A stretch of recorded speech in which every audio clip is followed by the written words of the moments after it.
Hi everyone, welcome to the September edition of CyberSciBar. So we're really excited about tonight's talk. We've had a lot of interest on our event pages for tonight, and I'm sure that's to do with both the speaker and the subject. And as I can see at the moment from the number of people watching, as of now, we have broken our record for the number of viewers watching our events since we started streaming back in April. So firstly, I'd like to say a big thank you to all of you tuning in. You have made a small number of nerds very happy, so thanks for that. I also know from the number of people watching that many of you are probably not familiar with Palace of Science. So before I hand over to our awesome speaker, I'd like to take this opportunity just to give you a little background about who we are and the sort of stuff that we do. So Palace of Science is a not-for-profit organisation based in the northeast of England. And we host events throughout the year to showcase the science and research that is being done in the Northeast, and importantly, to bring that to a public audience like yourselves to enjoy. So CyberSciBar is our monthly event. It's a very informal event where we ask a scientist or researcher to come and speak to us about their work. So every month we have a different speaker talking to us about a different field of STEM, which is science, technology, engineering, or maths. And we've covered a whole variety of topics. So if you enjoyed tonight's event, then that is great. But if you're looking for something completely different, then do keep an eye on our event pages. I'm sure there'll be something for you in the future. So before lockdown happened, all of the events that we held were done in person. Usually very informal, in a place with a licensed bar. And part of our events were that we really tried to capture was a social aspect. It was a chance for the audience to really interact with an expert in a certain field. We obviously struggle to achieve that online in the same way, but you certainly still can interact with both Palace of Science and the speaker this evening. So you'll notice on Twitch there is a chat bar, and you can add comments to that at any time, including questions for our speaker. So after the talk, there will be a full question and answer session. So I will just make it clear that in order to ask a question using the chat bar, you do need a Twitch account, but it's absolutely free. It's really easy to sign up. Just hit the sign up button in the top right-hand corner. You can do that now or at the break, and that will allow you to engage with us a little bit. And if you are feeling in the mood to share, then we also have a feedback form for tonight's event, which would be really great if you could let us know what you thought of tonight's event. So I am responsible for organising these events every month, and obviously getting your feedback and knowing if people enjoyed past events really helps me organise events for the future. And if that isn't incentive enough, you also have the option, after filling in the feedback form, to be entered into a raffle to win some lottery tickets. So Palace of Science have recently joined One Lottery. This is a lottery platform specifically for charities and not-for-profit organisations like ourselves. And every week they have a prize draw of £25,000. So I'm sure if you won that, it would bring a little bit of joy to what has been, let's face it, a pretty bleak year. If you go to onelottery.co.uk, you can select Palace of Science as your cause. It's £1 per ticket, and half of that money goes directly to ourselves, which would be really useful. So every event we have held this year has been absolutely free. We're here to showcase science and research, and we don't think that you should pay to see that. But unfortunately, hosting online events does cost us some money, and so any financial gain that we get goes directly into those events. And in particular, hosting bigger and better events in the future, we hope in person once we're all allowed back out of our houses. So all of our events, as you can tell at the moment, are being streamed online. One big advantage of that is that we can record all of the talks. So our speakers so far have been kind enough to let us film them. And tonight is no different. Our speaker has said she's happy for this talk to be recorded. And in a couple of days, it will be added to the Palace of Science YouTube channel. So you can watch this again, you can tell your friends, and you can also watch all of the previous events we have held since April. You can also, if you want to find out more about palliative science, we have a webpage, and we also are on all social media, so please do follow us there as well. I think that's everything I need to mention for now, so I will hand over to who you have all been waiting for. Our speaker tonight is a senior lecturer in psychology at the University of Sunderland, and she came very highly recommended.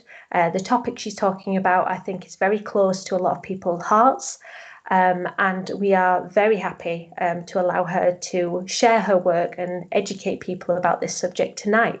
So if you could all give a very warm virtual welcome to Dr. Amy Pearson. Hi. So it's really nice to be here with palliative science. Palliative science also came highly recommended to myself from a good friend and colleague of mine who did a talk for them a couple of months ago on body modifications. So tonight I'm going to be talking about autism and beyond myth and misconception. The one thing I will say at the beginning is if you are tuning in and you happen to be someone who is familiar with my work, or you are an autistic person yourself, then a lot of what I say probably will not be that much of a surprise and might be stuff you are really already aware of. But there is a lot of myth and misconception that surrounds autism that even now, with the understanding that we have today, still gets touted and is still kind of relied on as the common narrative. So that's something that I'm hoping to dispel as part of this presentation and just kind of bring you over to maybe a little bit of a different way of thinking. I'll also be really happy to answer any questions or anything that you think I've missed in the Q&A session afterwards, or if there's anything you would really like to know about autism that I haven't talked about, I'll do my best to address that. Cool, without further ado, what is autism? So to start off with, autism is what we call a form of neurodiversity. So human brains differ across a range of different domains, and these might involve things like how we process sensory information, so how we perceive things with our eyes visually, how we take in information using our hearing, our sense of smell, and so on. And we also process things like our attention, how we move. So these domains kind of generally make up how we think of ourselves and the way in which our brains work. And there's an assumption, or there was an assumption in psychology up until fairly recently, that most human brains did this in a fairly similar way. So we assumed that most people shared kind of what we call a similar neurotype, and that their brains worked in fairly similar ways, that kind of we might have slight differences in how we perceive things or how good our memory or attention tends to be, but that it functions pretty much the same. But there's been a move recently towards acknowledging that actually human brains have a lot of natural variation. And we might think of things like autism, dyslexia, ADHD, dyspraxia, things that have commonly been thought of up until fairly recently as disorders, as a form of human diversity. So autism tends to be characterized by differences to what we call the neurotypical population. The neurotypical means people within the general population whose minds do mostly work in similar ways, who we assume to be kind of the average or the majority, that autistic people differ to the neurotypical population in the domains that I've mentioned. So that might involve things like how autistic people process sensory information, how they focus their attention, how they move their bodies, and so on. Now, there's a lot of debate about what causes autism or where autism comes from. That's not something that I have the answer to. I can tell you what definitely doesn't cause autism, and it will be a laundry list of things, including vaccinations. They don't cause autism. Drinking too much milk and eating dairy, I think, was one that I saw this week. A particularly ridiculous example, also does not cause autism. We think that autism has a genetic basis. So if you have a family member that is autistic, it is more than likely that you will have multiple family members that are autistic. But there isn't a specific singular gene that autism has been narrowed down to. So there's been a lot of study into the genetics behind autism. And there really isn't a set answer. So we don't know where autism comes from, but at the moment we think it is pretty much just a natural variation in what we see in the human population in terms of how our brains work. And this is a fairly recent conceptualization. So what I'm talking about now, about neurodiversity, up until fairly recently, we've thought of autism and the other things that I've mentioned as disorders. So they're very much derived by sets of impairments and ways in which autistic and other neuro might be kind of impaired or have a deficit compared to the general population. But this is something that we're very much moving away from in psychology and trying to look at how we can encapsulate difference instead of deficit, and also the personal positionality that I take in terms of my work. So there are lots of ideas around how autistic people differ to the general population, and there are lots of terms you tend to hear in regards to autistic people, and this is one of them. So when you say, okay, so what do you do for a job? I am really interested in autism. More than often, most people will say, oh, I know someone who's autistic, or my friend has a child that's autistic, or my brother or my sister are autistic. And then they'll often specify whether they are high or low functioning. And I want to try and dispel this as my first kind of myth or misconception, that functioning labels are really not a useful way of talking about other humans.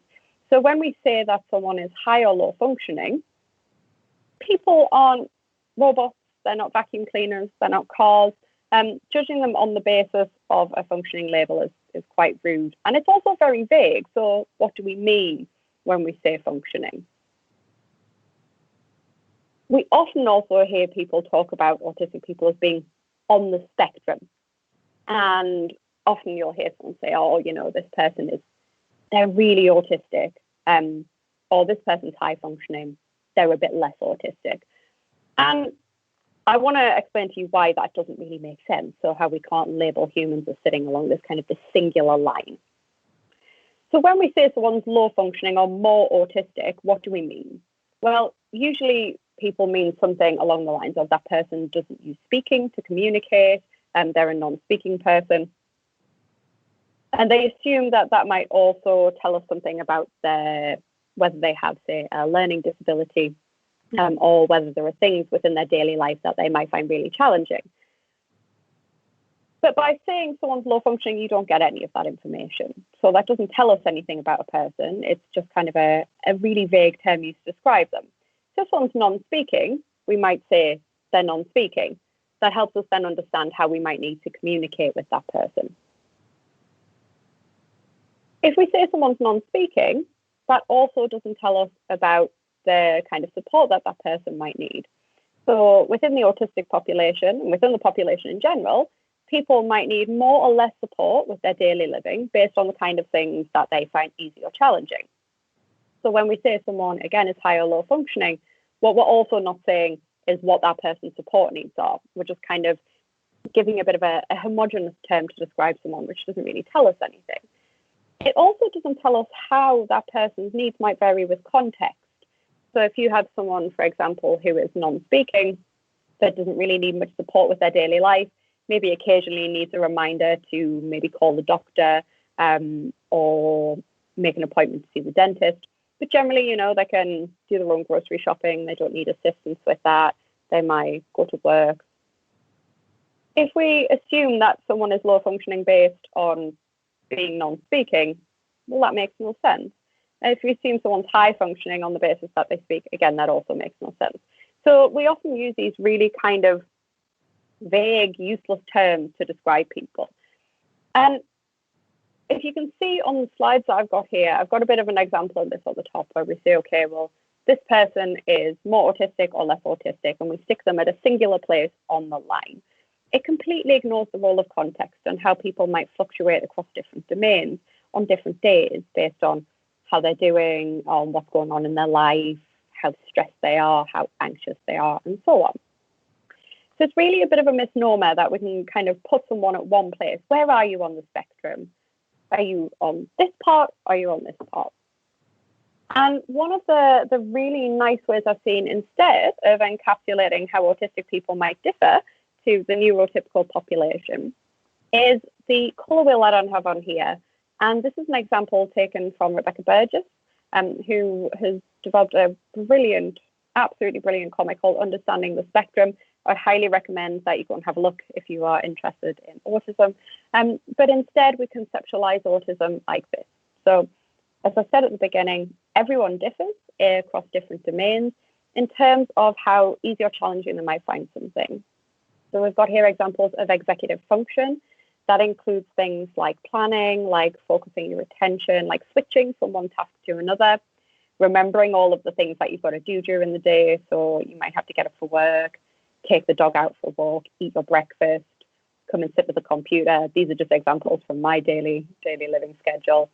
You have sensory processing. So some people might be particularly sensitive to sensory information, and others might be hyposensitive, so might need kind of more of a sensory stimulus in order for it to register. We have different motor skills. So some people might be really, really adept at using both fine and gross motor. So that's making small movements like writing with a pen or throwing the ball.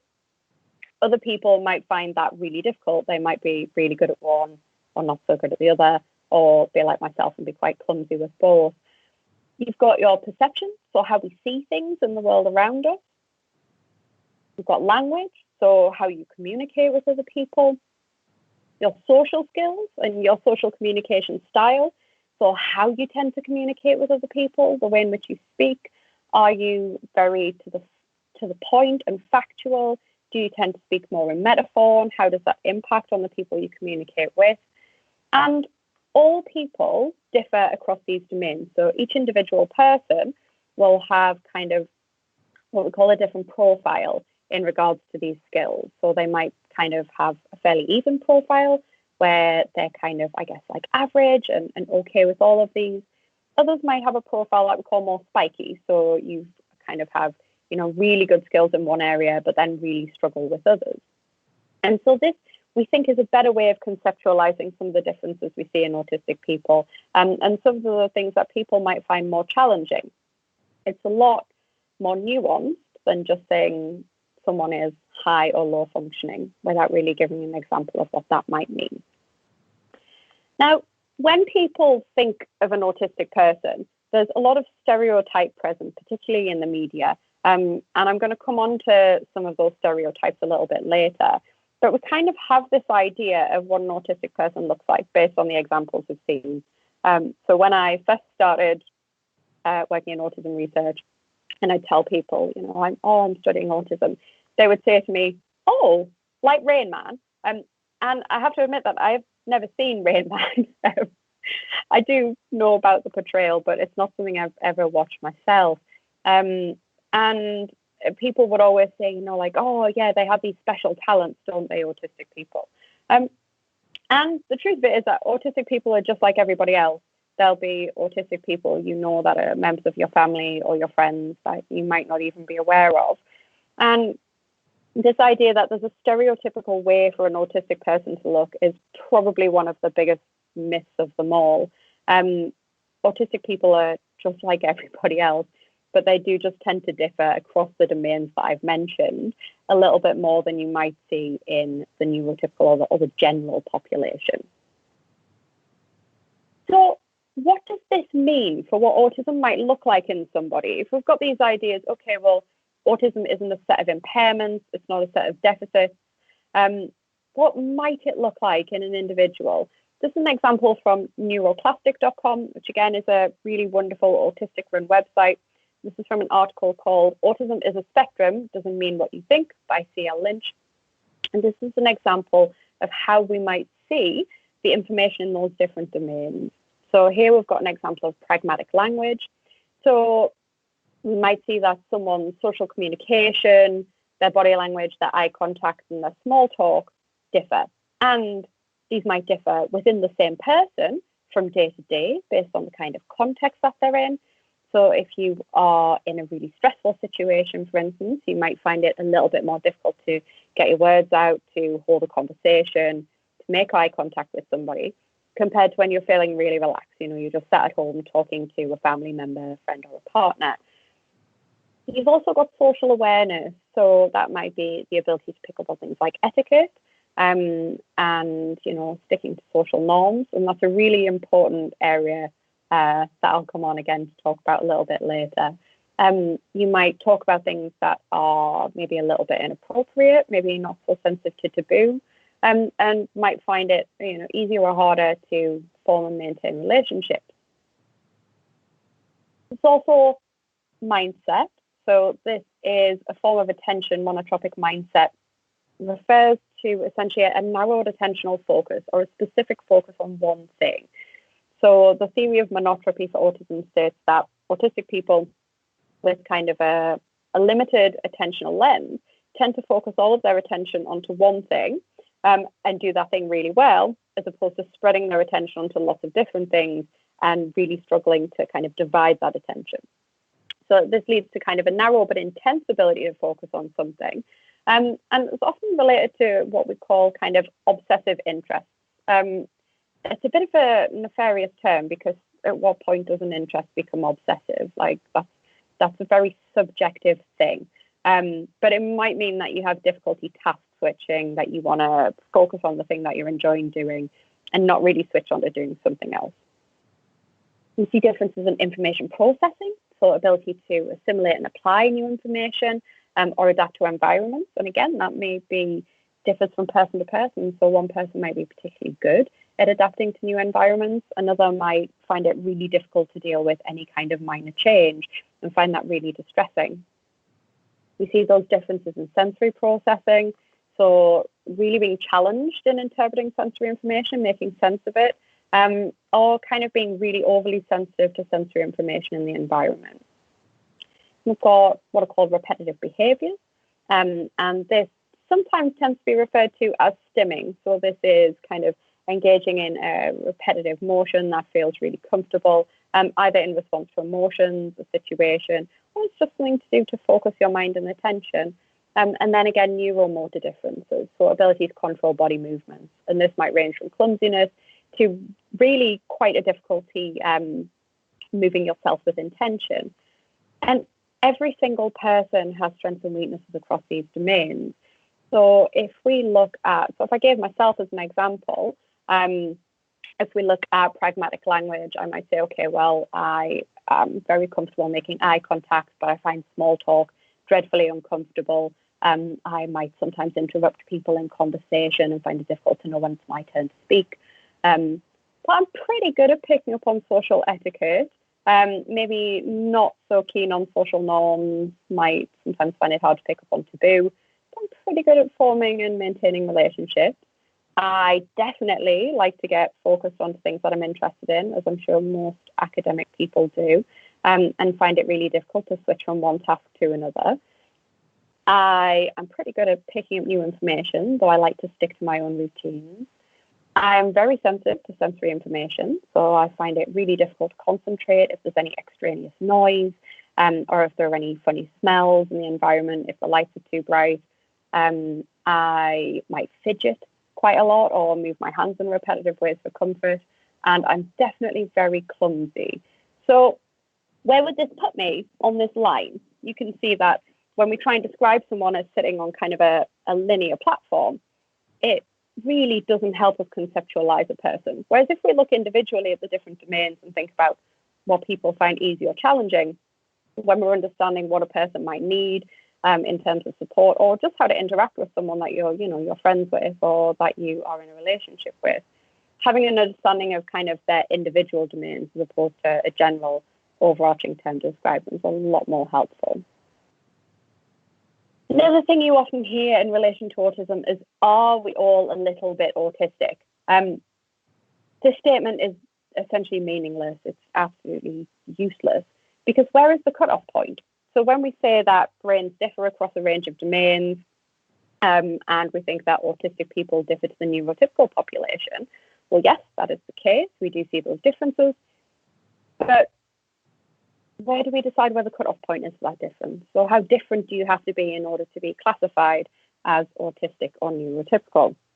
At the moment, diagnosis for autism is done through kind of a clinical interview or a clinical kind of diagnostic assessment, where they have a kind of a list of criteria that they'll go through and look at whether they think that someone meets that list of criteria, whether you show the kind of the movements that they expect or you talk in the way that would be expected. And these are all very external things. So they're things that can be spotted by other people. But that doesn't necessarily tell us anything about the domains that I talked about earlier. Autistic behavior is human behavior. So when we're trying to decide where the cutoff point is, it really doesn't make any sense. But when people say this, often what they're saying is, well, autistic people do these things and I do some of these things too. So it's a way for people to try and relate to somebody, to kind of say that they find you to be human. But it isn't necessary. So we don't need to all be exactly the same in order to respect each other's difference and work with people and meet them where they are. Can you grow out of it? So is autism something you can grow out of? No, it isn't. So people are born autistic and they, sounds really bleak saying they die autistic, but people are autistic for their entire lives. So you don't grow out of being autistic. People can be taught to do what we call masking.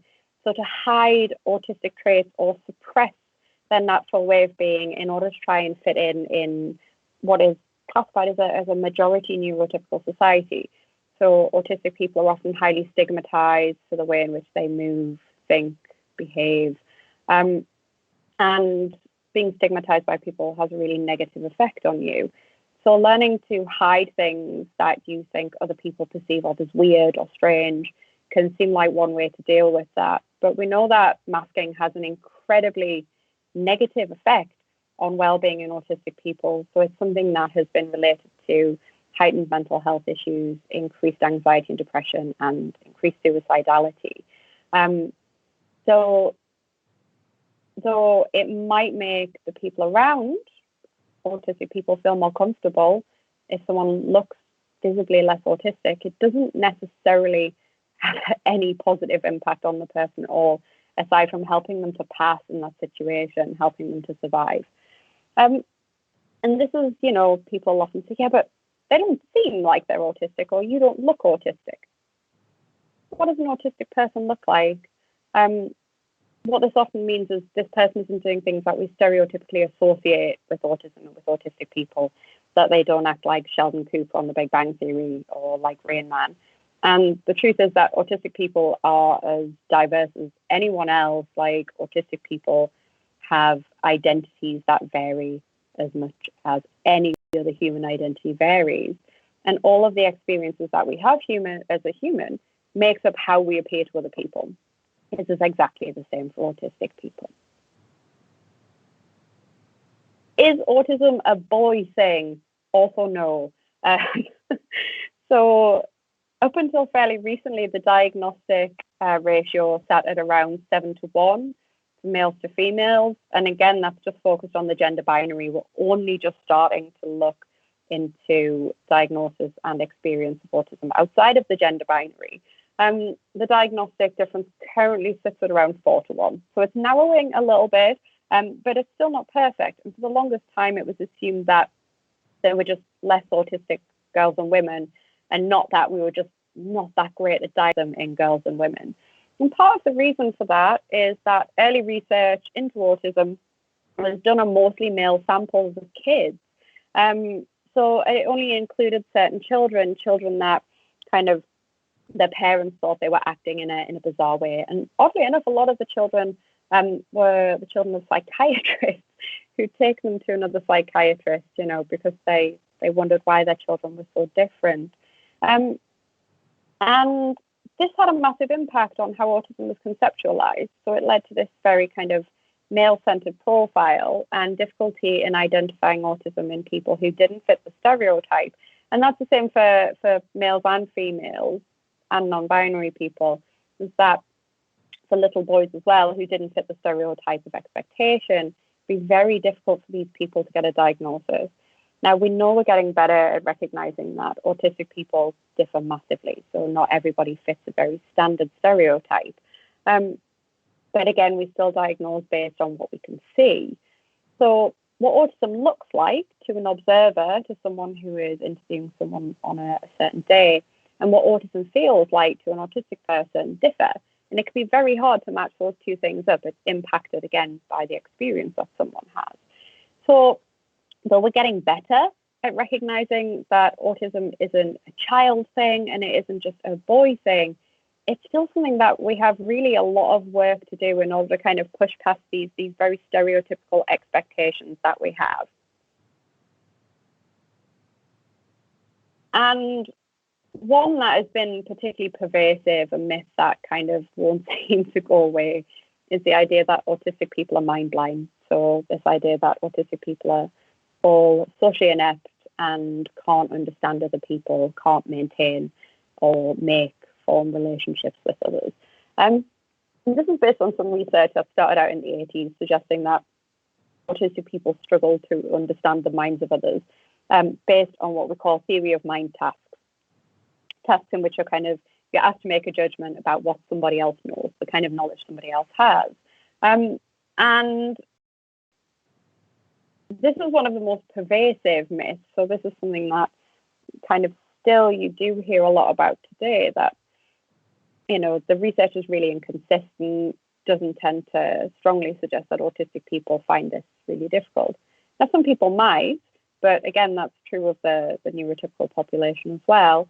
But probably the best explanation I've heard for some of the social challenges that some autistic people have can be explained by a theory proposed by Damien Milton, who is an autistic scholar. And Damien proposed double empathy theory. So essentially, double empathy theory explains these differences we sometimes see in social communication between autistic and non-autistic people as a bi-directional issue. So when we're trying to work out how someone else thinks or what's going on in someone else's mind, we often draw upon our own experiences, how we think, how our mind works, and how we would feel in a certain situation. Now, if our experiences are different to those of the person that we're interacting with, the two sets of information that we're trying to match up there aren't necessarily the same, and that might be quite difficult. So we might say that if an autistic person is trying to understand the thoughts and beliefs of a non-autistic person, if they're drawing upon their own personal experience, they might not be particularly accurate. But the same goes for a neurotypical person or a non-autistic person trying to understand the thoughts of an autistic person.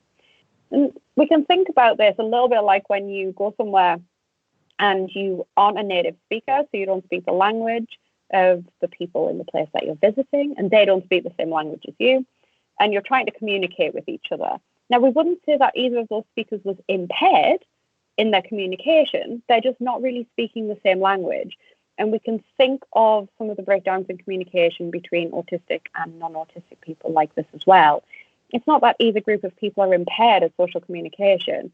It's just they're not drawing on the same sets of information in order to understand each other. And that can lead to some of these breakdowns. And I think I've pretty much got this bang on time, which I'm quite pleased with because I'm known to ramble on. But my final thoughts on this kind of whirlwind tour into myth and misconception around autism is that autistic people are humans. So the way in which we talk about autistic people in society often is really dehumanizing.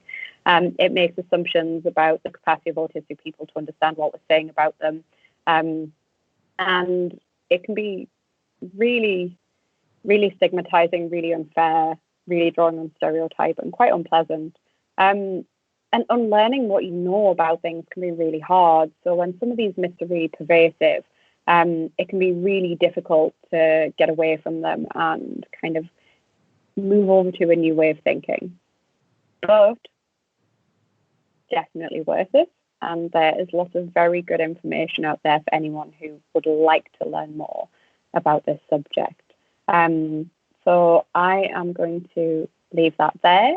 And if anyone has any questions or would like to know more about the research that I personally do in relation to autism, please ask. And thank you all very much for listening. Thank you, Amy. That was great. I know certainly I have a lot of questions, but I'm sure our audience do as well.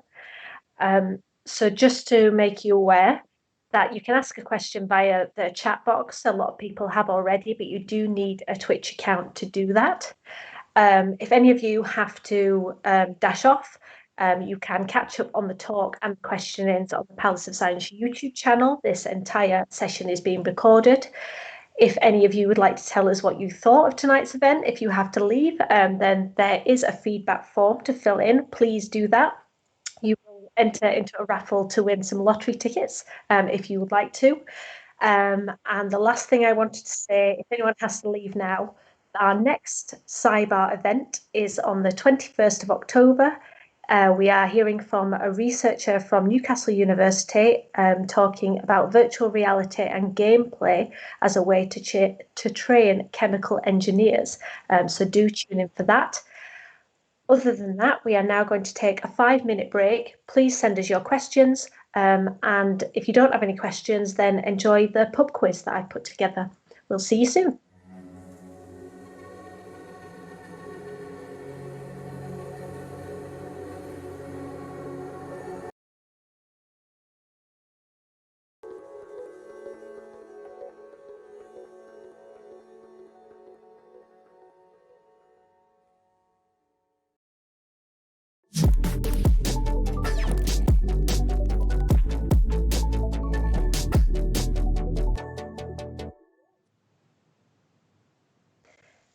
Hi everyone, welcome back.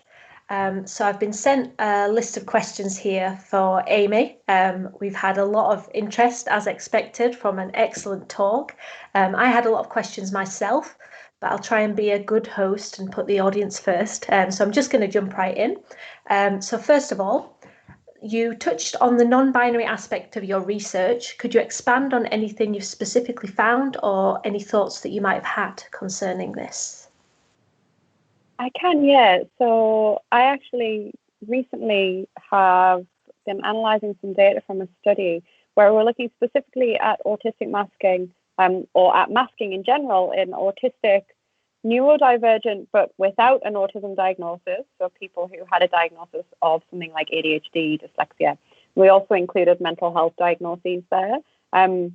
The reason we did that we included people who had a mental health diagnosis alongside what we might also refer to as forms of neurodiversity, is that these people are subject to the same kinds of what we call cognitive othering. So they kind of experience similar kinds of stigma.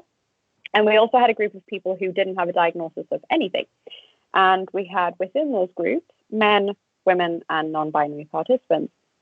And we're really interested in whether masking was different across these groups, so whether the groups had different experiences in regards to kind of trying to fly under the radar or hide traits that they were worried might be stigmatized by other people, and whether that differed according to gender. And what we found was that in the autistic participants, in the autistic group, we had the largest number of non-binary participants. So there were 20 non-binary people in that group, which isn't a huge amount of people, but statistically looking at the amount of non-binary people in the population, pretty good representation. And there were no differences in the autistic group in the kind of how they experience or express masking. But in the neurodivergent without a diagnosis of autism and in the without a diagnosis of anything group, and I'm not calling them neurotypical because we don't know that these people were neurotypical. A lot of them in the qualitative data we had expressed kind of experience that very much suggested that they thought they might be autistic, that they self-identified, or that they were maybe neurodivergent. We did find that the non-binary people tended to mask more than the women in the sample, but there was no difference with the men. And this is something that one of my own project students is going to be looking at this year. So they're going to be looking at kind of experiences of masking in non-binary and transgender individuals.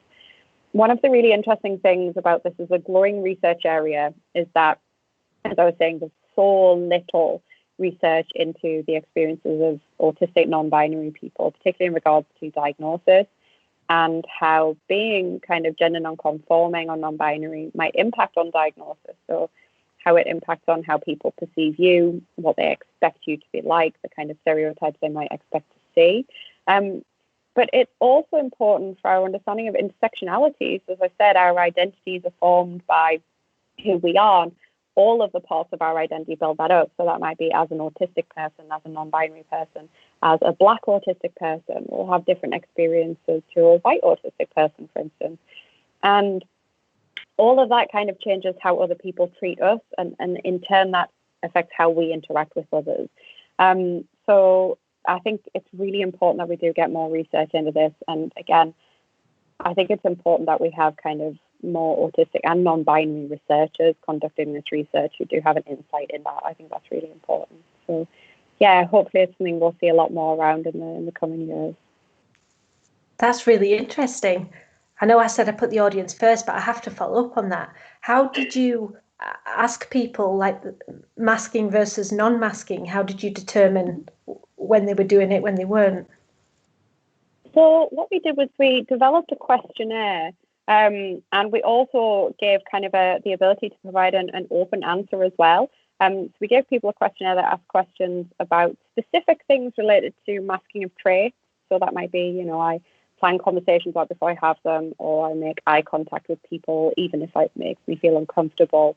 But also ask questions about kind of general social experiences as well. So things like whether you've been bullied previously, whether you found social experiences really exhausting, whether it's kind of physically and mentally draining, which a lot of autistic people do find. So that kind of after an intense social interaction, it's like, oh, I need to go and switch off now, and do something that's, lie in the dark for a little bit. But yeah, so we give them this questionnaire, and then we also give them the ability to just write, essentially, like, tell us about your experiences. And we got some really rich data from that in particular, that built up masking as this really multi-dimensional, kind of really interactional thing. So it's not particularly just one strategy that people use, kind of, I make eye contact with someone. It's where that comes from, and how you feel about that, and how that impacts on your internal identity, and then kind of the external consequences as well. So yeah, it was really interesting to see kind of how that impacted on people personally. And I guess that provides us with some information about what we can try and do to help people, I would say, take off the masks or feel more comfortable kind of being themselves and living more authentically, which could be really difficult for people if they've, been bullied or victimized by others. Yeah. And I bet from the sounds of it, that was some very complex analysis you had to do. So well done. It's great that you've got a student that wants to follow up on that, because that's blowing my mind, to be honest. Back to the audience, I will focus. Okay, so the next question. Are autistic parents more empathetic towards their children who may have autism in comparison to non-autistic parents with potentially autistic children? So that's a really interesting question. So I would feel kind of, I don't know, I feel like it would be mean, or, making assumptions of me to say that a neurotypical person didn't have empathy towards the child. But autistic parents obviously do have an insight into autism, that allows them to kind of maybe preempt things, or to interpret their child's behavior in different ways. So they might have particular knowledge about sensory sensitivities that might allow them to create a really, I guess, comfortable environment for their child at home, or know how to advocate for their child. So if they've had experiences before where they've had to advocate for themselves, maybe in, school or work environment, having that knowledge and knowing how to do it for their kids is really, really important. And I think that there's really a lot to be learned from the sharing of information between autistic and non-autistic parents. So kind of creating a really nice community around that. And this is something I've seen online, actually, with kind of autistic people and autistic parents, supporting and providing knowledge for non-autistic parents about their autistic kids, because they do have that bit of insight that, if you're not autistic, you might not necessarily understand straight away kind of how to interpret your child's needs. And that can be really difficult, particularly when there can be a lack of external support for people. So yeah, having that community there is important. Yeah, definitely. I guess insight on any topic is helpful. I'm certainly learning a lot about this now, and I hope the people in the audience are as well. So it's great. The next question is from a teacher. If an autistic child is masking in school, so appears to be functioning normally, then experiencing something like a meltdown at home, what strategies would you recommend to support them? That's a wonderful question.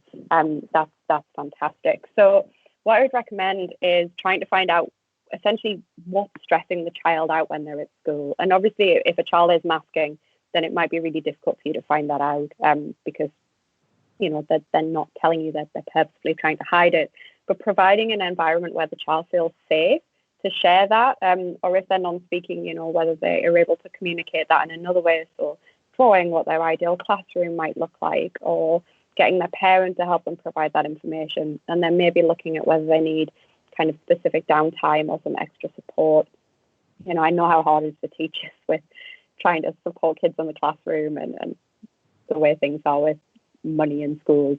But if there's a way to, you know, have a child be able to wear ear defenders in class, or to there's been some really nice research coming out of Durham University actually looking at how we can make classroom walls, for instance, less kind of sensorily overwhelming for kids. So if we have less bright displays on the walls, there's less to look at, there's less to kind of be drawing your attention and making you feel really overwhelmed with all of the information you're processing, then that might be much more conducive to kids learning. So yeah, trying to find out what those stress points are at school and then minimize them as much as possible.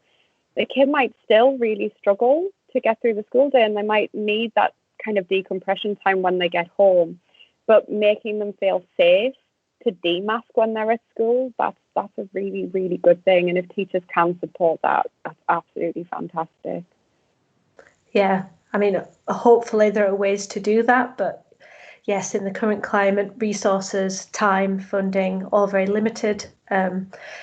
The only hope is that the more people know about this and the changes that they can make, more of those changes will be put in place, I suppose. Yeah, that's right. And a lot of the things that benefit autistic kids in the classroom benefit all children. So less distractions, less noise, you know, feeling more at ease. That's better for learning for all kids. Yeah, I think all people, to be honest. I'm enjoying my empty office at the moment, I have to admit. But anyway, focus. Next question. My son has autism. I had steroid injections through pregnancy as my firstborn was at 24 weeks. I was told after that research thought that those steroid injections could be the cause for the autism. What are your thoughts?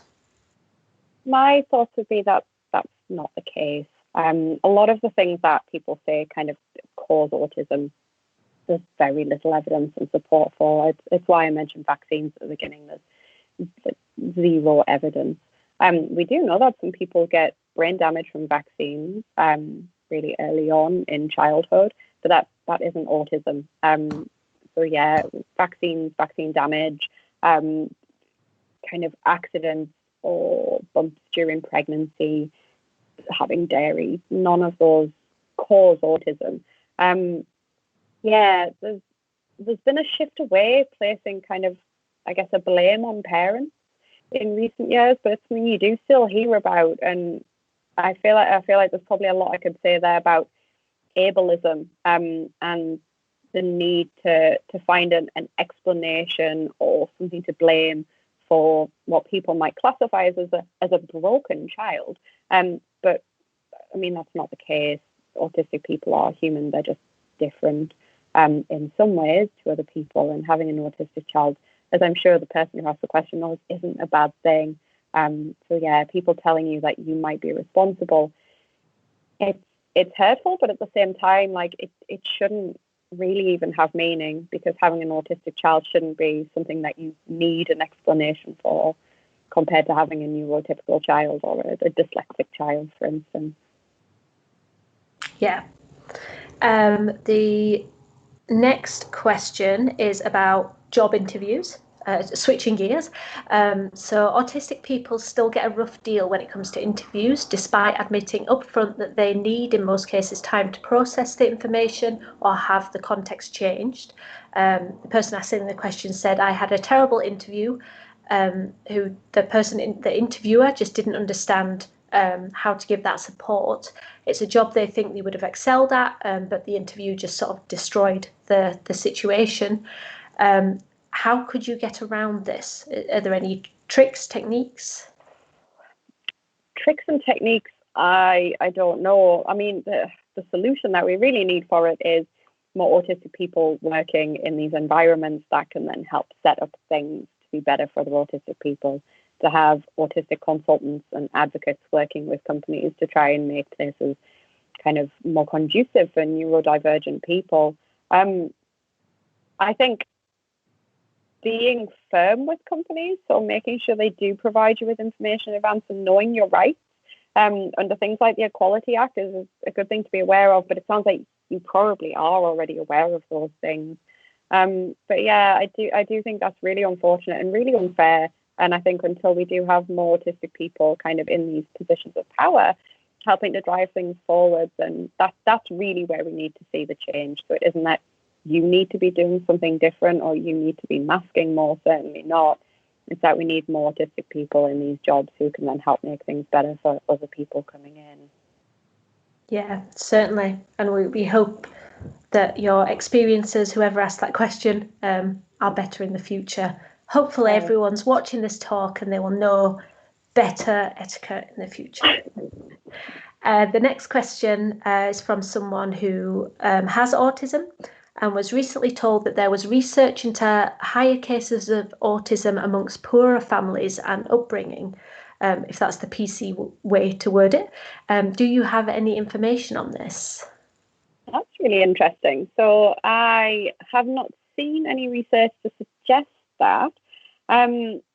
There are, as I was saying in the talk, there are a lot of issues around diagnosis and who gets a diagnosis and who doesn't. So it tended to be, at least historically, that certain forms of neurodiversity were diagnosed more in high socioeconomic status as compared to low socioeconomic status. So we might see more like an increased level of diagnoses of things like dyslexia in more well-off or high SES families, and higher diagnoses of things like ADHD or conduct disorder in children from low SES families. If there are more low socioeconomic status people being diagnosed as autistic, I would actually probably see that as a good thing, that, you know, kind of socioeconomic status wasn't a barrier to diagnosis, because at the moment, you know, diagnostic waiting lists are so long for adults and children, and there's a real struggle for kind of the NHS at least to provide these things, because they're really overwhelmed with the number of people who are coming forward and seeking a diagnosis. It might be that more people from a low socioeconomic status are getting an NHS diagnosis as compared to a private diagnosis. But yeah, I would be interested in seeing that research. It's not something I've come across myself. I suppose it might be reflected in if there is a genetic component of autism, as opposed to external stimulus. Like I know many mental health disorders are much more common in low socioeconomic status because they're caused by stress is a big contributor. If you have not a lot of money, then you tend to have high levels of stress, and then that can bring those on. But if things like stress are not causing autism, then perhaps you won't see that link there, I guess. Yeah. The next question I've got, has there been any research around the benefits of pets in helping to teach empathy in autistic children? So this is something that I'm not as up to date on. I do know of research looking at kind of the benefits of support animals for autistic children. But I would question the idea that people think autistic kids don't have empathy. They sometimes find it difficult maybe to understand their own emotions or express their emotions. We know that there's something called alexithymia, which is difficulty identifying your own emotions, and that's really prevalent in autistic people. So around 50% of the autistic adult population, we think, are alexithymic, so find it really difficult to understand our own internal states. And if that's the same for children, then it might come across that they are maybe kind of less emotional than other kids. But it wouldn't necessarily mean that they don't express empathy.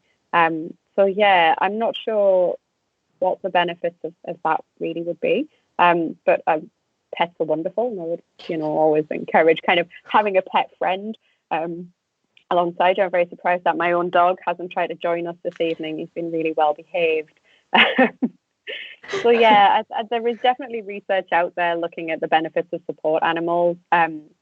But in terms of teaching empathy, I don't think it's necessarily something that needs to be taught, or that doesn't exist.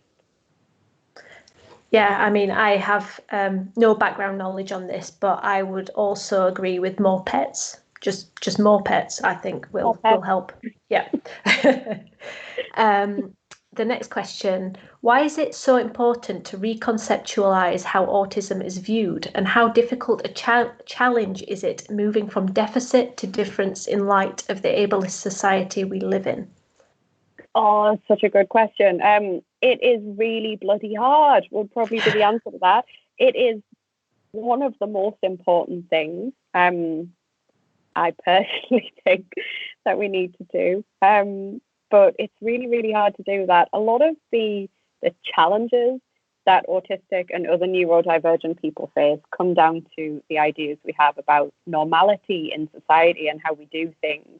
The idea that there's a correct or a right way to be in society, and that pervades absolutely everything, whether it's how professional you appear at work through things like your clothing, or whether you look at people when you're talking to them, or how you speak, and all of these things. It's kind of like we're all pretending that there's this kind of overarching set of information that we must all refer to when we make decisions. That's not the case. It's all socially constructed. And the idealistic part of me feels like, well, if it's socially constructed, it can be socially deconstructed. We can break it down and we can make a better society for literally everybody. The psychologist and also human in me knows that is incredibly difficult to do. And that humans are also prone to conflict and doing things that favour the groups that they're part of, and disadvantaging the groups that they're not part of. So I think it's of a huge importance. I think it is hard work, but it's something that I personally will continue to bash my head against until we get at least a little bit further than we are now. Definitely. And that also brings up a colleague of yours, Becky Owens. Speaking of society changing and general acceptance in society, she gave an excellent talk for Palace of Science a couple of months ago that you can now catch on our YouTube channel about body modification if you want to see that. Just a little plug there, but we'll continue with you. The next question is from someone who thinks they are probably autistic, but mask so well it'd be hard for them to get a diagnosis. They're just wondering what the benefits would be of getting a diagnosis. Would you receive support, or would it just be more just sort of a label and a bit more understanding? It's again a really good question. The support for adults at the moment, depending on where you are in the country, can be incredibly sparse. It can, depending on what kind of support you think you would need, it can be easier or hard to get depending on where you are. It can be a bit of a postcode lottery. Some of the time it's just like, here's a leaflet, off you go, reconceptualize your entire life. But at the same time, having that understanding of yourself and having that insight and being able to find others who are like you, so being able to talk to people about experiences that you've had and reframe them, and to find out that, things that you've maybe thought were a you thing aren't just a you thing, but they're an us and a group thing. That can actually be really meaningful in itself. You don't need a clinical or official diagnosis to do that. You can just seek people out in, online communities, more so than in real life communities at the moment because of the plague. But yeah, not having a diagnosis wouldn't preclude you from doing that. Part of me, my advice would be kind of, if you were thinking about it, there's no harm.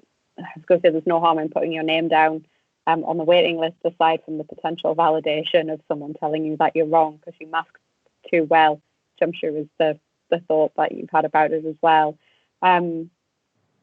But I guess even thinking about yourself in a different way, you can start to remove that mask a little bit and kind of think about ways in which you can be more comfortable being yourself, unpick all of that conditioning.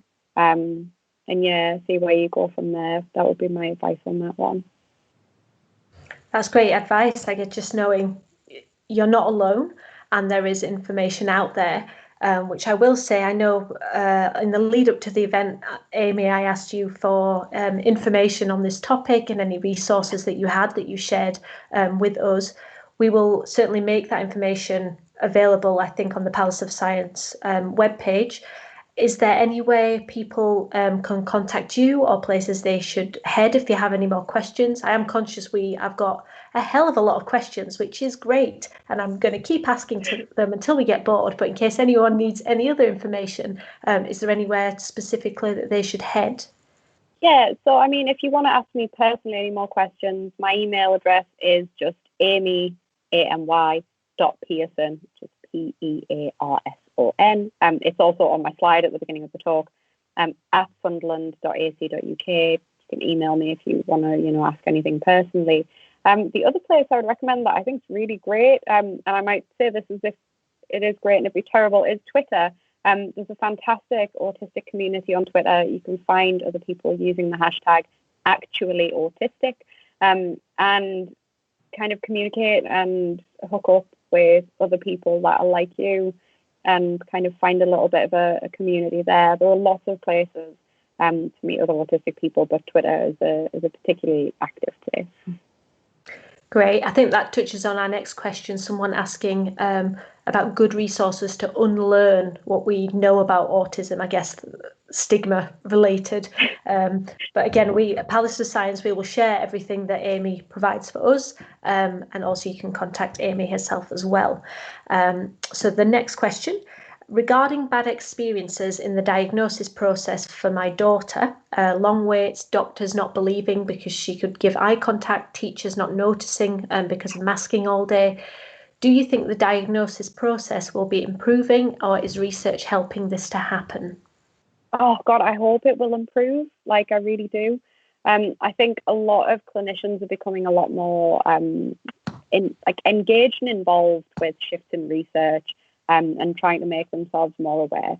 One of my bugbears at the moment is a bit of the rhetoric we have around kind of masking in particular, and this idea that it's a female thing, and it accounts for the reason that females don't get diagnosed in particular. The reasons females don't get diagnosed isn't just because they're good at masking. It's not because they're sneaky autistics. It's because clinicians aren't that good at recognizing autism in women because of years of stereotypes that have been built up for them too. And so, yeah, I do hope things are starting to improve, and that, people like your daughter, there are a few of them having traumatic experiences going through the diagnostic process to be kind of invalidated at the end of that. And it is really difficult. I do think a lot of clinicians are working really hard to try and, stay as up to date as possible, and to try and move away from some of these stereotypes and find good ways of diagnosing people. One of the problems is that the diagnostic tools we have they're not great. They're all based on these external expectations, and they're not based on kind of our knowledge of what it feels like to be autistic and what it's like for autistic people. It's based on how others perceive autistic people and grounded in those decades of deficit-based narrative. So we've got a lot of shifting to do going forward, but hopefully things will get better. I really do hope so. Definitely. The next question I think is probably going to be quite a hard one. What is the one piece of advice you would give to the mother of an autistic girl? Oh, the one piece of advice. I mean, I'll allow you to give more than one if you have that, but that's what how long do we have? The one piece of advice I would give. I guess one of the important things I think you can do as the mother of an autistic, girl, child, person, anyone, is try and as you are now, try and learn more about autism in a way that doesn't rely on kind of outdated stereotype. There'll be things that your daughter likely experiences and might not be able to explain very well, particularly kind of things around emotion processing. And as I said, with a lot of people being alexithymic, understanding the things that stress you out can be really, really difficult, and particularly for young people. Young people often have such negative experiences at school, and they're not often able to explain that. It's just kind of, okay, this makes sense for what's going on at the time. I'll just get through this the best I can. The best thing that you can do is just be supportive as a parent. Try and learn about, sensory processing and things you can do to help her distress. And I guess encourage her to be comfortable in her own identity, to just kind of help her feel comfortable being herself, realize that there's nothing wrong with her, that she's absolutely fine as she is. And yeah, I feel like preaching to the choir. If someone's here and they're asking that question, then, they're probably doing everything they can already. So, but yeah, just keep doing that. Yeah. Excellent. The next question, I think, is about linguistics. What do you think about saying has autism versus autistic? Is there a preferred way? There is. I'd say a lot of the majority of autistic people that have at least been surveyed on this express a preference for autistic versus have autism. That's because autism is part of the person, it's their identity, it can't be removed. It's not like a bag, you can't put it down, it doesn't live in the house with you, it certainly doesn't pay rent, it's just part of a person. And so we wouldn't say that someone has gayness, we would say that person is gay. And so we think of autism much in the same as that. Obviously, people have individual preferences, and if someone prefers to be called a person with autism, that's up to them, and that's absolutely fine too. But it seems like the majority of autistic people like to be referred to as autistic people. That is good to know. I'm not sure how I've been referring to it, but I will try to stick to that in future. The next question about someone has struggled with diagnosis. I think we've touched on that. I have read your question though. The next one, you mentioned there's a genetic factor to autism. Are there any environmental factors or parenting styles that have an influence? Oh, that's a good question. No, or not that we know of at the moment. So the research that was done in kind of the 40s, 50s and 60s, absolutely awful research, blamed mothers. So it blamed the parents, mothers in particular, called refrigerator mothers. And I'm going to say this is an ironic kind of stare into the camera. They said, the mothers of autistic children in particular tended to be overly academic, very formal, highly interested in the subject fields that they worked in, with absolutely no idea how they ended up with the children that they did.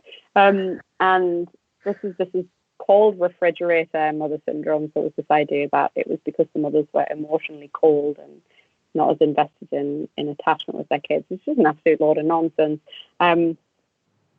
Environmentally, no. There's nothing kind of in the environment that's going to make your child more or less autistic. As I've said, the idea of more or less autistic as well is just like, get rid of that. Parenting wise, again, no. As I said, autistic behavior, what are classified as autistic traits, it's just human traits. So if someone's particularly introverted, that doesn't make them autistic. If someone's shy and doesn't make eye contact, it doesn't make them autistic. Just the same as if you're autistic and you make eye contact, it doesn't make you not autistic. So at the moment, there aren't things that we think of that kind of in the environment makes them. They don't cause autism, for instance. We do think, and there's research starting to come out that says that a lot of the features or traits that are associated with autism are often things that we see more in distressed autistic people, or autistic people who've experienced trauma, and that we need a lot more research actually into what kind of happy and non-traumatized autistic people look like to give us a really good idea of then how we can start to diagnose based on that instead of what might be distress signals. So yeah, hopefully that answers your question as much as I can. Yeah, thank you. A couple of the others I think we've sort of touched on, links to your research, find that on your page and we'll share it as well. Gender identity, we've touched on that a little bit. to follow up on the genetics, someone's asking, could you explain a bit more about the genetic factor? Is there anything concrete? Is it still very much a moving target, so to speak? Yeah, there's absolutely nothing concrete. There has been so much money poured into genetic research, none of which contributes to improving the lives of autistic people, and none of which has come up with kind of a singular genetic explanation or singular factor. I'm always wary of talking about genetics. I think it can branch into eugenics really quickly. But yeah, there's kind of no single gene that's been isolated that can be implicated in autism. It's lots of little variations that have been found so far. I think I might already know the answer to this, but I'm guessing that there are no animal models for autism that's where a lot of our genetic information comes from in other fields. So people have tried. There have been lots of people trying to model autism in mice and looking at marble burying, because a lot of the ideas we have around diagnostic criteria, again, are socially constructed. It's really hard to map that onto an animal. Just because an animal is slightly less social doesn't make it an autistic animal. Yeah, so it's a very tricky area to research, certainly, unless you get, I suppose, a confined group of people out there somewhere in the world and incidence rates that you can track over time. But obviously setting those experiments up is a bit of a no-no generally. Someone asking, they realise this isn't your specific area, but in your opinion, do you feel an early diagnosis and help put in place is important? Currently, they're struggling through the NHS, but may it be possible for private assessment through private treatment or some sacrifices down that sort of road? Do you think that would be better, or is it worth the wait to stay with the NHS? You know what? Honestly, like, I assume they're talking about their child. Is that right? They say I'm struggling through the NHS. I'm not sure. So, I mean, it doesn't really make a difference whether it's for a child or an adult, but if you think that you or somebody else might be autistic, there's no harm in staying on the waiting list. In terms of treatments, there isn't a treatment or anything that you can really do, but what you can do is start looking into things like sensory sensitivities and potential stressors.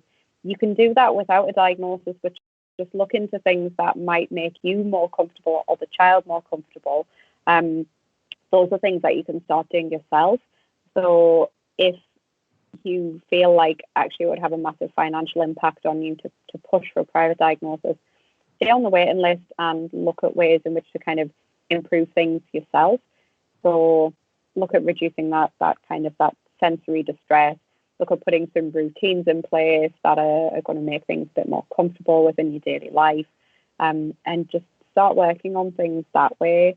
And it's probably going to be your best bet rather than waiting for something to come after. And I guess if there are communities like on Twitter, approach them, people that have the experience, have the knowledge, and hopefully some resources that they're willing to share.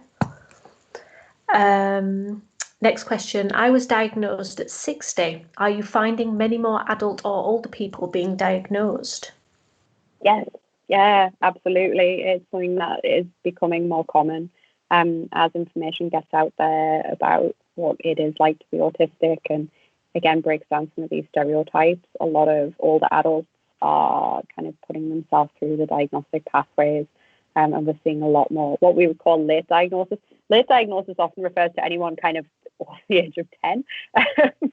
So it's kind of a big stretch. Someone might say they're late diagnosed because they got a diagnosis at 15. Someone might say they're late diagnosed because they got a diagnosis at 55. But yeah, we are seeing a lot of people in adulthood and later adulthood get a diagnosis, and it's unfortunate that you've had to wait so long, but at the same time, I really hope that helps and helps you make sense of things. Can you offer any insights that I could give to my employer, as work is my only difficulty? This person is age 44 and was diagnosed at 38. I guess this sort of feeds into general, how do you approach employers? How do you let them know what to do, how to change? So what I would recommend is, I mean, it depends how safe your working environment is, in terms of kind of coming out as autistic to colleagues and, you know, your boss and things like that. If it's something that they know, often a good thing to do is try and speak to someone from occupational health who might be able to help put you kind of a list of things in place that might make work a little bit more comfortable for you. So again, that might be something like a quiet space to work in the office. If it's a shared space, you might have a definite desk that you work at, no hot desking. Even though hot desking is, now we all know, to be disastrous because, you know, no one expected a global pandemic. Things like being able to wear noise cancelling headphones, having like an agenda for a meeting, for instance, might be really useful instead of kind of going in and it's all just going to be random stuff and you're not knowing when it's going to start and end. So yeah, if you're aware of the kind of things that you think will be better for your support, doing that. In terms of general information, I would try and find information that is provided and presented by kind of autistic advocacy groups and autistic scholars, like autistic workers, who can provide information about neurodiversity for the workplace. They're probably the best bet, relying on that instead of kind of sometimes general information about autism that can be a little bit hokey. So yeah, that's the route I would take about it. The next question, it's sad. How can I help my daughter and protect her from bullying? Oh yeah, that is. So my other strand of research that I do looks at victimization of autistic adults, and unfortunately, really large numbers of autistic people have been victimized and bullied by other people throughout their lives, whether it's kids or adults. I wish I had an answer for you, but I don't. In terms of what you can do, you can't control other people's behaviour. There's nothing you can do to stop them from targeting somebody else. But what you can do is make sure that your daughter has a safe place to land, so knows that you're there to support her, and knows that things that other people say, they might be mean and awful, but it really doesn't reflect on her as a person. That she shouldn't internalize those things and think of them as, you know, them saying that because there's something wrong with her. If she is bullied, that's not her fault. It's the people who are doing it that are at fault. And yeah, knowing that she can talk to you about that and have someone safe to talk to, that can be really helpful, having good support. And something to keep in mind as well with that is that there are good counsellors out there who are obviously autistic friendly. There are autistic counsellors as well who you can, seek out if someone does need to talk about that sort of thing. And that's always something that you can keep in mind for the future if that kind of support is needed. But yeah, just keep on doing your best to try and make sure that she feels safe somewhere. Yeah, definitely. And I suppose in wherever it's happening, things like schools, hopefully the school has some sort of process to deal with that. You never know, but yeah, good luck. The next question is about empathy. I've known several people who have been diagnosed, have the diagnosis of autism, who are usually empathetic to the point of it seeming like a sixth sense. Is that a learned behaviour or is it a possible misdiagnosis? It is not a possible misdiagnosis. As I said, it's a misnomer that autistic people don't have empathy. And a lot of autistic people either experience heightened empathy, so kind of when someone else is upset, for instance, they feel that so strongly that they get very upset themselves. And some people have also learned to recognize signs of distress and upset in other people and become highly sensitively attuned. We think things like that might also constitute something like masking. So kind of learning to pick up on how people are feeling, because it helps us when we're socializing with other people, but also it helps smooth social situations. So if you can preempt when someone's going to be angry or upset, for instance, it gives people that feeling of they can then stop the person from maybe blowing up and being really angry at them. But yeah, some people are just really good at picking up on the emotions of others, autistic or non-autistic. It's one of those kind of big myths that won't go away, that autistic people don't have empathy. But hopefully it's one that we can bin. Yeah. The next question. Sorry, I'm reading these questions as I go, so this is why it's a bit disjointed. Apologies. My presentation style probably needs a bit of work, but I'll get there. You mentioned that it's difficult to set a cut-off point of what is autistic and what is not. Your model of different areas with strengths and weaknesses in each area looks great and much better than the linear model. How does then diagnosis work in this model? Is then the cutoff the overall size of area in the hexagon, or how do you decide specifically for diagnosis? That is a very good question. So I am not a clinician. I feel like I should stress, like I personally don't do diagnosis for people. This is just one way of conceptualizing the differences that we see.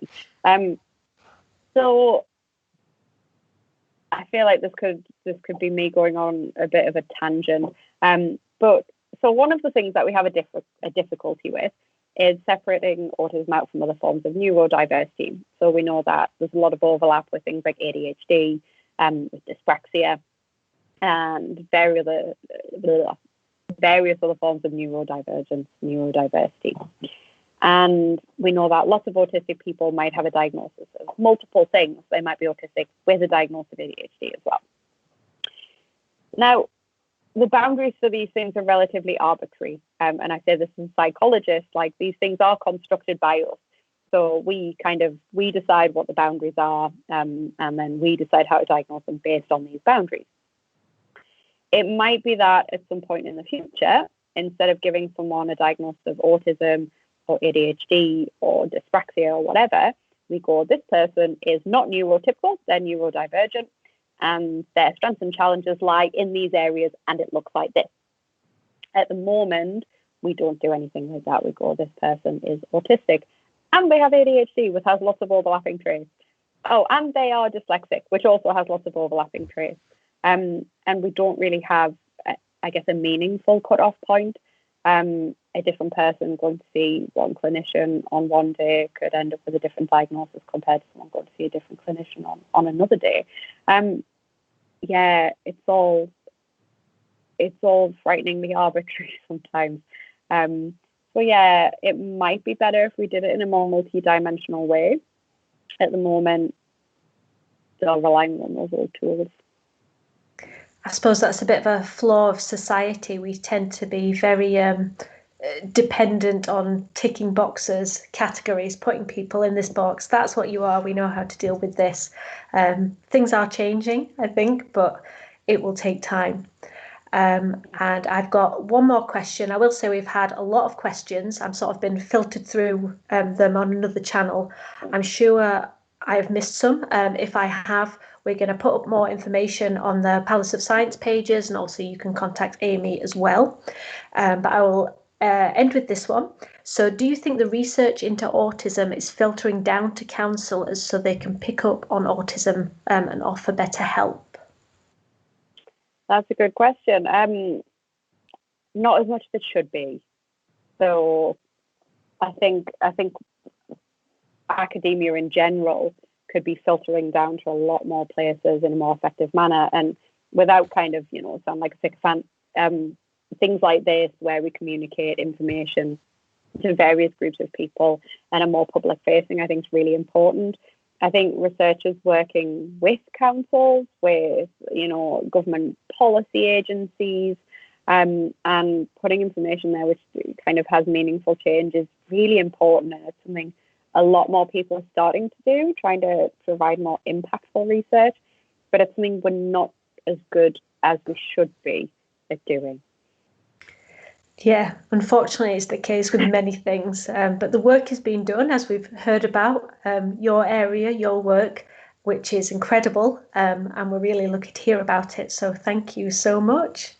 I can definitely tell our audience has been very thankful as well. I'm sure you can read all the comments afterwards, but thank you. So for now, that's all we have for tonight. Just before we go, if you would like to provide any feedback about tonight's event, I would love to hear it. There is a feedback form that you can fill in, and that will be great. And you are in with the chance of winning some lottery tickets for filling that in. Tonight's talk was recorded. You can watch it again on Twitch immediately afterwards, but in a couple of days it will also be uploaded to the Palace of Science YouTube channel. Our next CyberSciBar event is happening next month on the 21st of October. A researcher from Newcastle University talking about her work using games and virtual reality to train chemical engineers. If you want to find out about any of our events or the stuff we do, you can, of course, follow us on social media. And we have a webpage as well. One final thing, I know I've mentioned the lottery tickets that you can buy through One Lottery. If you are looking to additionally support us, you can do so using Easy Fundraising. This is a platform that engages a lot of different retailers. So you sign up to Easy Fundraising, you select Palace of Science as your cause, and when you do any online shopping, if that retailer takes part, then whatever you buy, a percentage of that purchase comes to us so we can put on more events like this. It doesn't cost you any extra, you don't pay anything, but we do benefit. So if you have time to sign up to that, that would be great. But finally, thank you so much, everyone that joined. You did break our record tonight, and I'm so thrilled that we had such a great talk to listen to. And hopefully I'll see you next month on the 21st of October. See you later.